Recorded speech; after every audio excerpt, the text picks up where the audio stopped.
So just to let you guys know before I start this video, it will be one of those videos where I just ramble on incoherently for a long period of time. So if you're not interested in those types of videos, maybe click on a different one over here in the sidebar or over there in the sidebar.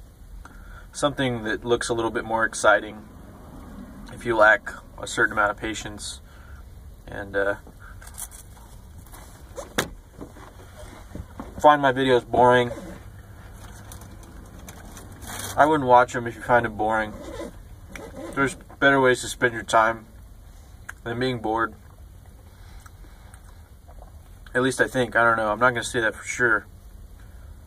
Maybe there's not better ways to spend your time than being bored. But that'll be my thesis statement. So anyways, what I'm going to do today's May 4th, and I got some plans. I'm going to take you guys along with me for the ride. It'll be mostly walking because I'm kind of low on gas. But I'm going to see some movies for the San Francisco International Film Fest. I'm going to watch Love and Mercy, which is a biopic about Brian Wilson starring Paul Dano and John Cusack. Then I'm going to watch Welcome to Me, which is a movie about a woman who wins the lottery and then decides to make her own game show with the money that she gets, and stars Kristen Wiig. Then I'm going to watch a movie called The Tribe, which is a Ukrainian film that takes place in a Ukrainian school for the deaf, and there is no speaking in it. It's pretty much a silent film, and there's no subtitles, so it'll be kind of interesting to watch, and then see how it'll be a good display of like body language and emotions and communication without knowing the content, basically. So, but anyways, before I do that, I wanted to talk about a hot topic among the Vandwelling community, and that is relationships while living in a van, or dating while living in a van.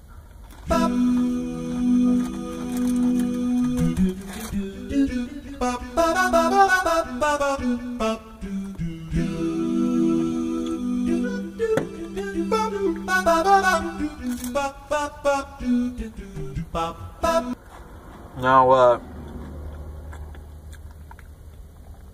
mainly this topic came about because I was scrolling through my comments one day, and I found a comment by this guy named B. Lee, and he's got a huge strand of comments that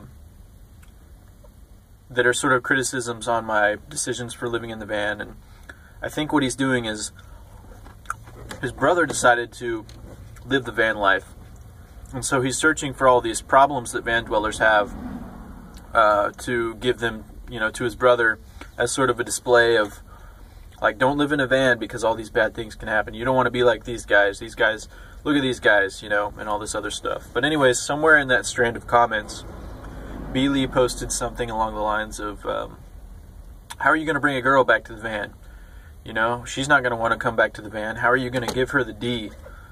What are you going to do when she wants the D, and all this other stuff? And I'm paraphrasing. I don't remember the exact quote, but it's something along the lines of giving her the D. And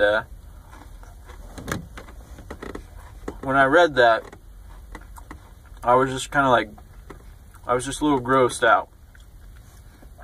And it made me wonder.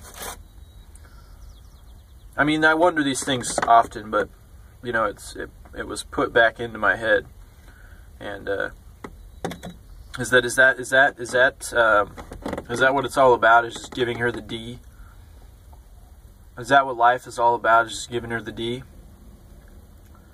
And is that the most important thing? Is giving her the D? And I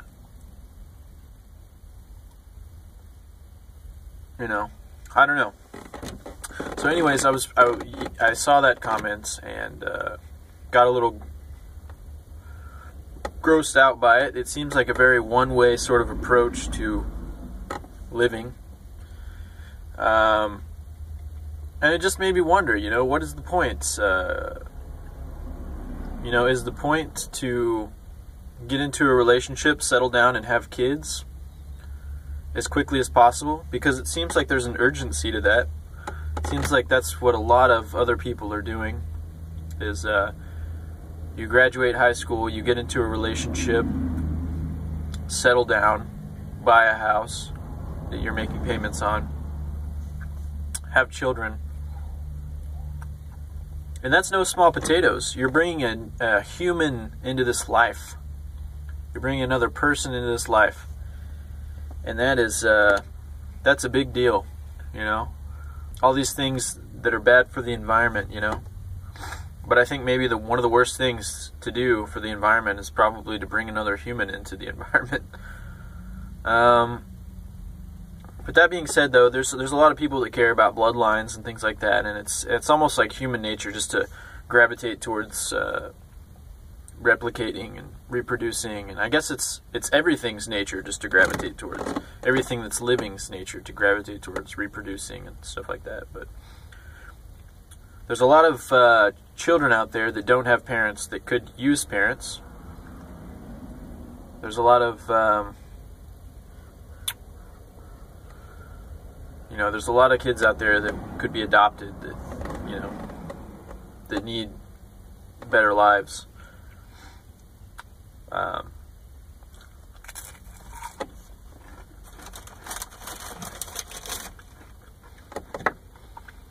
I guess I just I don't see the urgency in settling down, getting a relationship,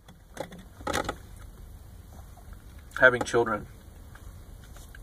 I feel like there's more. I feel like you can do a lot for yourself. You can reach a lot of potential for yourself.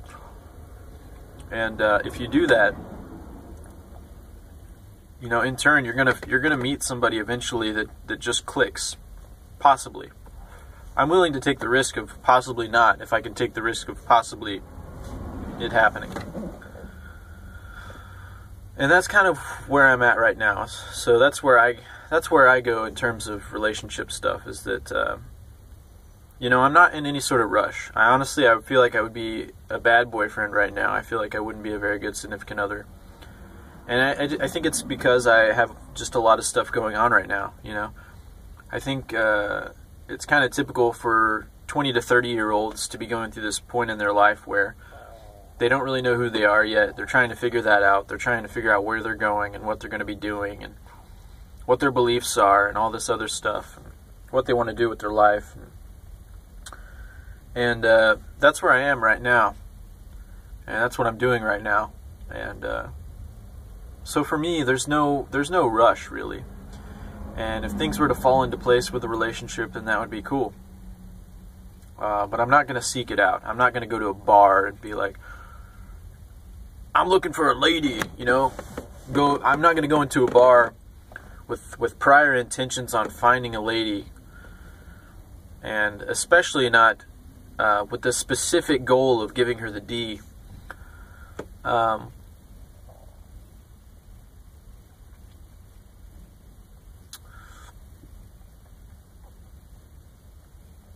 Because I just feel like there's more stuff that there's more important things to worry about right now. In the grand scheme of things, for me specifically, I don't know how everybody else feels about this. And maybe this is a controversial subject. Maybe I'm going into territory that shouldn't be. I don't know. Maybe not. But anyways, you know, I mean, is it socially acceptable to be content with solitude? Because, I mean, as it is right now, I'm pretty much, that's where I'm at, kind of. You know, I'm doing stuff on my own. I've got friends that I hang out with, and I'm having a good time.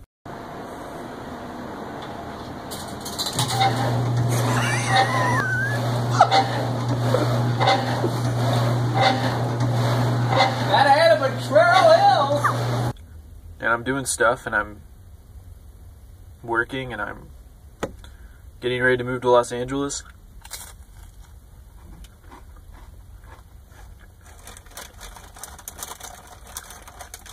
So relationships, for me, they're not that high on the scale of importance right now. in my opinion. But that's just me. So I'd understand if that was something that was really important to you. You know, you got to seek it out, or you got to do something that will get you along the lines where you want to go. Now, that being said, that's sort of my opinion. I think that if somebody genuinely liked you for who you were, what you were doing, you know, that includes where you live, I don't think they would care whether or not you live in a van or in a sleeping bag on the beach or like in a house, you know, or anything, you know. I mean, they might try to do what they think would be to help you,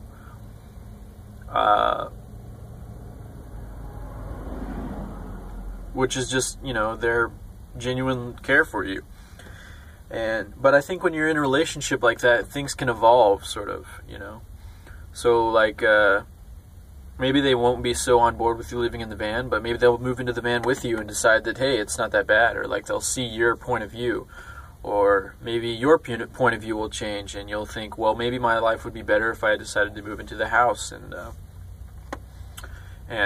you know, and start doing all these other things with our relationship. And so I can't, you know, it's just there's a lot of things, you know, there's a lot of things to take into consideration when getting into a relationship. There's a lot of changes that can happen, and but I don't think it's wise to say that nobody would be accepting of you living in the van. I mean, how could you even make a statement like that? How do you know that, you know?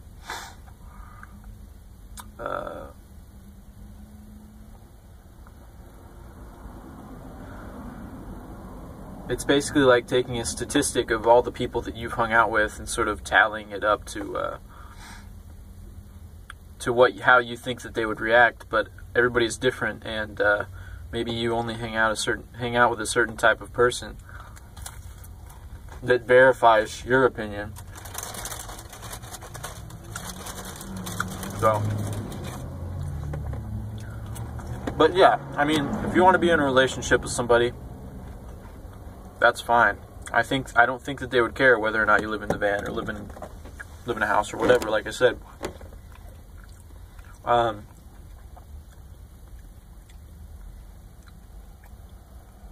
As far as the act of doing that while van dwelling, it seems like things would be a little packed in a van. Maybe an RV would be fine. But yeah, guys, that's pretty much my my rambled, incoherent, blabbermouth, bird brain, fossil face take on relationships while living in a van and giving her the D. So,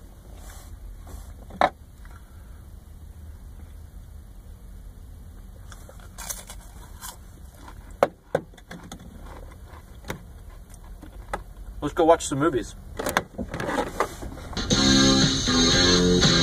And so the conversation turned until the sun went down, and many fantasies.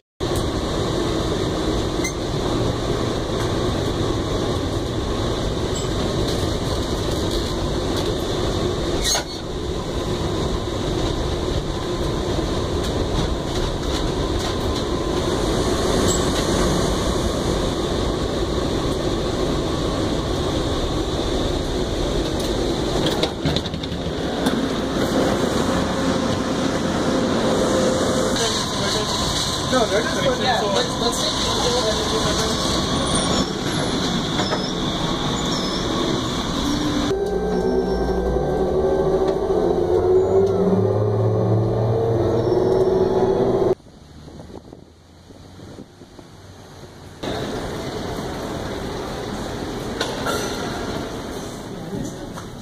concept for this story was? I know you didn't write the screenplay, but if you could talk a little bit about its origin and how it developed from